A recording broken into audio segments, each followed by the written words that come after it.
channel Enjoy Watercolour Painting and my gallery here in Southwest France. I've had a really enjoyable morning painting a very striking sunset. The picture's still wet and I want to share the process with you. So come with me and let's paint. Now I have all my materials organised, ready to start. Quite an extensive range of palettes for this sunset. I have the photograph that I took last weekend of the most impressive sunset. The sky was just on fire and I just managed to capture that moment. I've already smudged the photograph with my thumb, which isn't very good, but you can see there's lots of contrast, and I've tried to organise the palettes so that we have all the colours available before we start. So I have a palette which consists of ultramarine blue and permanent rose, with Payne's grey here as well. A red palette with Scarlet Lake and permanent rose. A palette here with Indian red and Payne's grey. Transparent orange and transparent yellow. I've also got a range of brushes because there will be some intricate, delicate work to do and also some broad washes.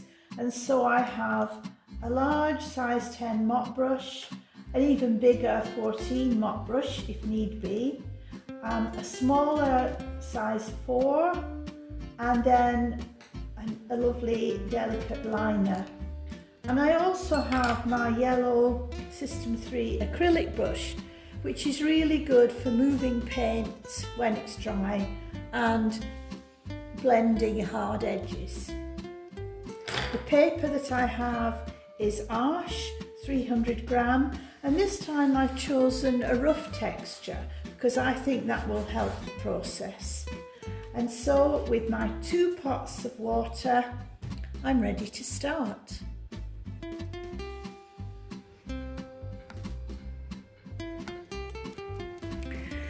I've prepared the palettes now ready to start, and I'm going to begin with a combination of permanent rose and ultramarine blue, giving me a really rich violet, which I'm applying to the dry paper generously over the top to create the bank of cloud which is at the top of the image.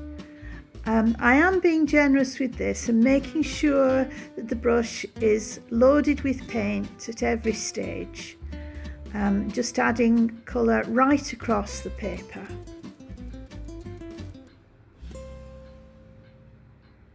It's always essential to make sure that you have enough paint mixed before you start for a process like this, so that you can drop the paint in, as I'm doing now, to increase the intensity of the colour.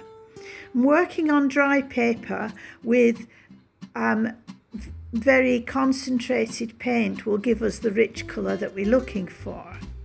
And now I'm into the Scarlet Lake palette, and I'm following up with the red, which is underlying the purple cloud. But as you can see, I'm leaving a gap between the purple cloud and the red. This is because I don't want the 2 colours to mix too soon. And I want it all still to be shiny wet, but I'm adding the red with a hint of orange as well. Transparent orange, and yellow goes in next, again this time making contact with the red so it blends naturally, keeping the colour intense all the time. Now we see there's another bank of purpley clouds, so I'm going back in with the purple, moving horizontally across the paper all the time, making sure that my brush is loaded with colour, not working dry at all, but keeping the whole of the paper brilliant, shiny wet. I'm keeping an eye on the white barrier between the purple and the red, because now I need to introduce the colour right up into the purple. I've done this for a reason, and I've left that time lapse, that time difference between applying the paint, because now we have the situation where the red will run into the purple and create a blend which will give us the effect of the fiery sky. You can see it happening right away. The red is flowing into the purple, just like the flames of a fire. But it doesn't happen immediately. You have to have that time lapse between one colour meeting the other. And it all has to be done while the paper is shiny wet.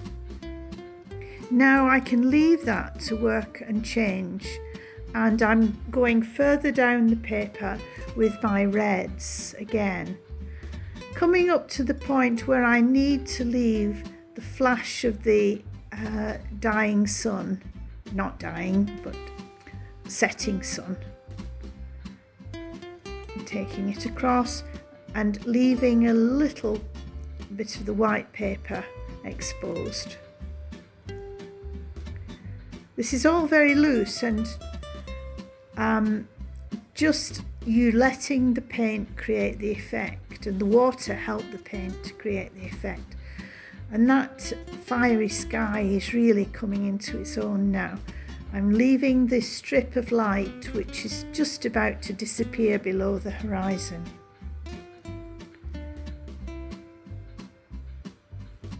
It has to be done quite speedily because we don't want the paper to dry. But now everything is dry, and I can go back. I can move a little bit of the colour which is round the setting sun with the yellow flat System 3 acrylic brush, which does move paint, dry watercolour really well, and will give me the opportunity to add a little hint of yellow. This flash of light is very important for the composition and the contrast that we want to create. So now I'm using my liner brush and the transparent yellow just to add a hint of yellow, but not completely covering the white area. I want to leave the white area. It's very important to give us that flash of light. I have put a very subtle wash of greeny beigey brown at the bottom of the paper and left it to dry so that it has a kind of a greeny tone to it, because although in the image all we see is the black foreground, it's a little bit more complex than that, and I want to have a mix of colours in the foreground. So I've started off with this off-white basis, and now I'm reinforcing the red along the horizon line, again with the liner brush.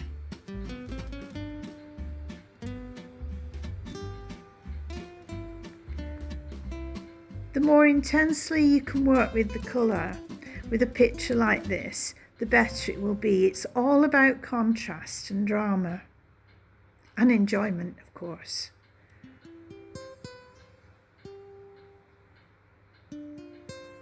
Again, you'll see that there's plenty of paint ready to use on the palette.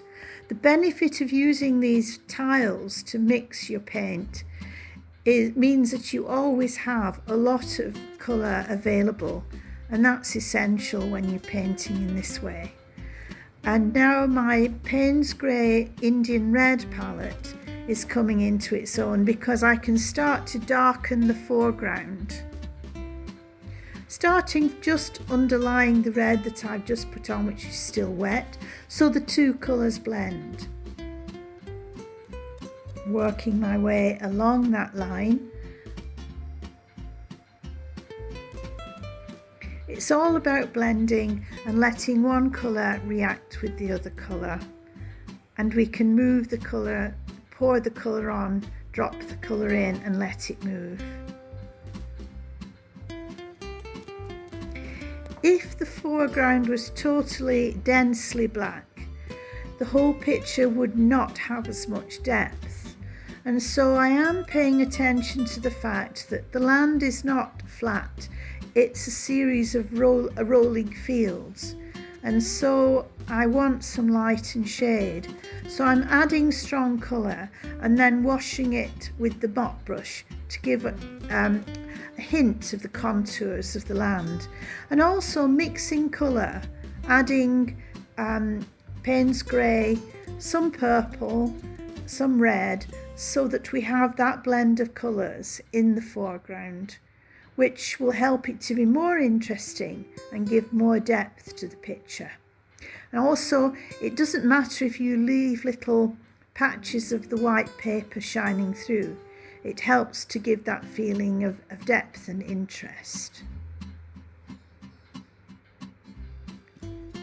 Just spot more colour in. It's a great way to work this. You can just add colour and then move the paper, and it blends and produces all sorts of contours and interesting effects. Just wonderful. Just love it. And you mustn't be afraid. Just go with the flow, literally.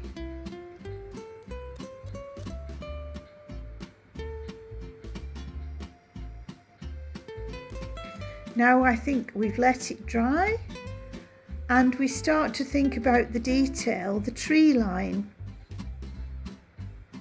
Of course, this video is speeded up as usual, just to make it more concise, but I hope that doesn't jeopardize you being able to follow the different steps.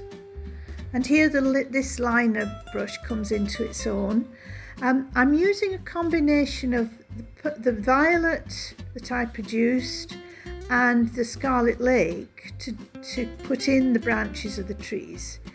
They're not too dark. They have that glow of red because when the sun is low, branches are often changed into a brilliant red if the sun is directly behind them. And so they are small and very delicate, but a real contrast to the swathes of colour that we already have in the picture. Just working a little on the interlaced branches, a direct contrast to the colours we have already. It's all about contrast, really. Now adding some more colour to the base, coming along with the colour. Head getting in the way a little, sorry for that.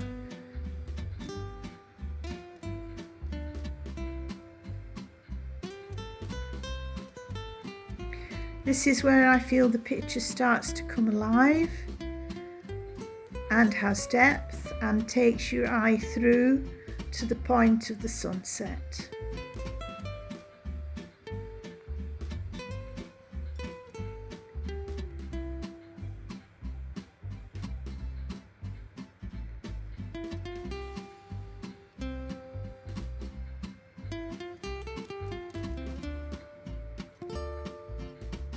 More trees at this side on the left. Again, the same combination of Scarlet Lake and the violets that we created from Permanent Rose and Ultramarine Blue.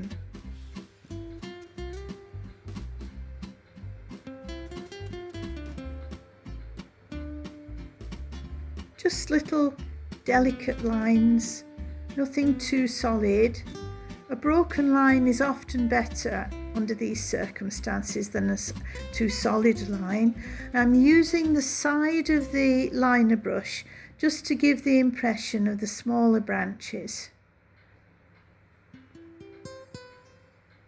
Just adding more of the Scarlet Lake to the tops of the trees there.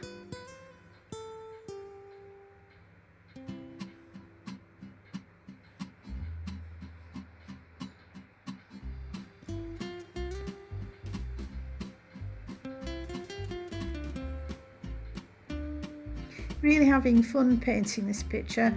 It doesn't have to look exactly like the photograph.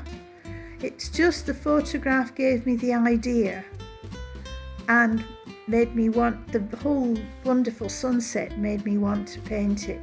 And many times I've tried to paint sunsets They never match with the real thing, but if they can give you that feeling of just the awe and beauty of the thing, then you've succeeded.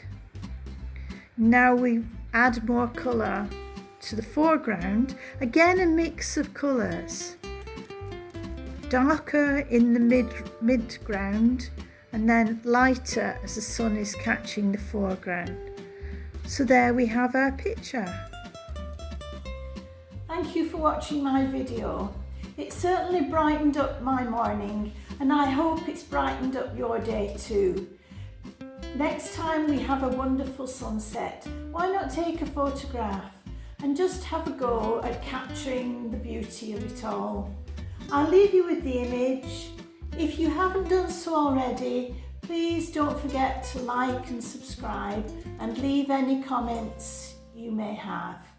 In the meantime, till the next time, happy painting. Bye.